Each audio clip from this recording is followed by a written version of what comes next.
Good morning, everybody. I hope today's finding you well. I hope you've had a good night's sleep last night, that things are going well in your world, and that you're getting in the face of the enemy this morning, because that's an exciting thing that we should be doing. One that where we are dictating to the enemy, Satan, what he's doing and not letting him dictate what we're doing. And my beginning of this little talk today is based around the actions of the enemy and how they affect us. So in the beginning, God did not create us as monsters or vandals. He created us perfectly in his image. The place is in the Garden of Eden, a place of perfection, a place of shalom, a place of peace, a place of harmony, a place of order, and not one of chaos. And that was okay until the enemy appeared in the form of a serpent. And we know that is imagery used in terms of Satan himself. And now my reading of this is that Satan and his angels must have been thrown out of heaven before the creation of the earth, or after the earth was made and before the creation of man. Nobody can really definitely say which of the two that is. I'm not sure I've heard much around that. The Bible says this: how you are fallen from heaven, O day star, son of dawn! How you are cut down to the ground, you who laid the nations low. Isaiah 14:12. And he said to them, I saw Satan fall like lightning from heaven, Luke 10:8.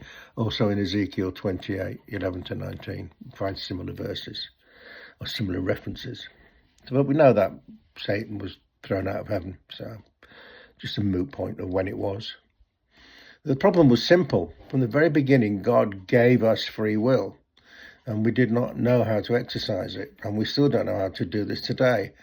We've learned little or nothing from the Bible. God put us in the garden, which was perfect, and because we are perfect and God has free will, and he made us in his image, he gave us free will as well. And that was okay when we weren't under any threat, any outside threat. We exercised our free will quite well.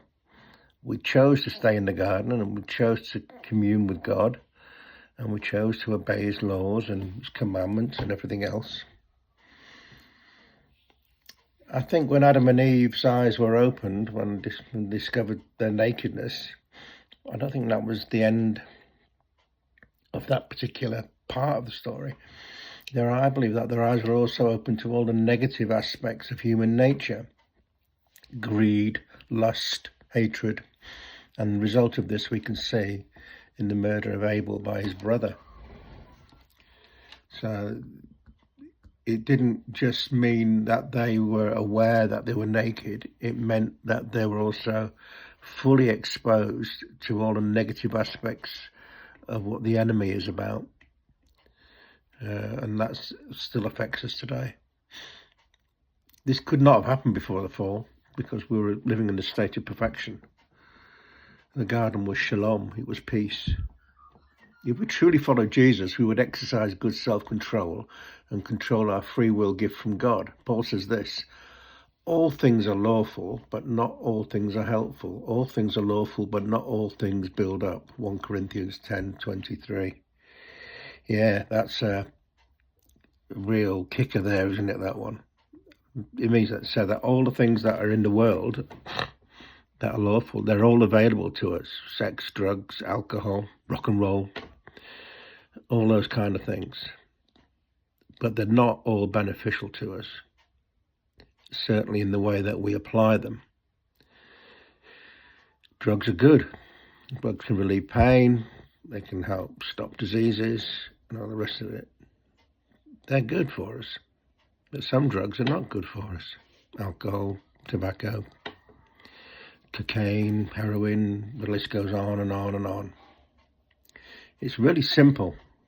We are to exercise self-control in all aspects of our lives. And this is what Paul's talking about.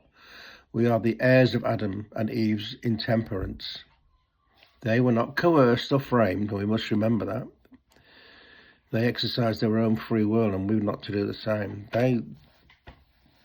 They weren't promised things above and beyond what God had promised.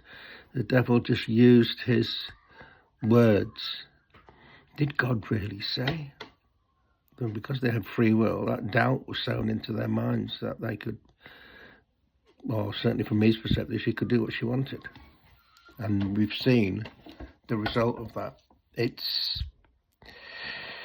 was a terrible situation to get from a place where we're in perfection in the garden, and now we're having to live with those consequences all this time later. So today I urge you to exercise good judgment, good free will, and live in shalom with God and with one another. Goodbye.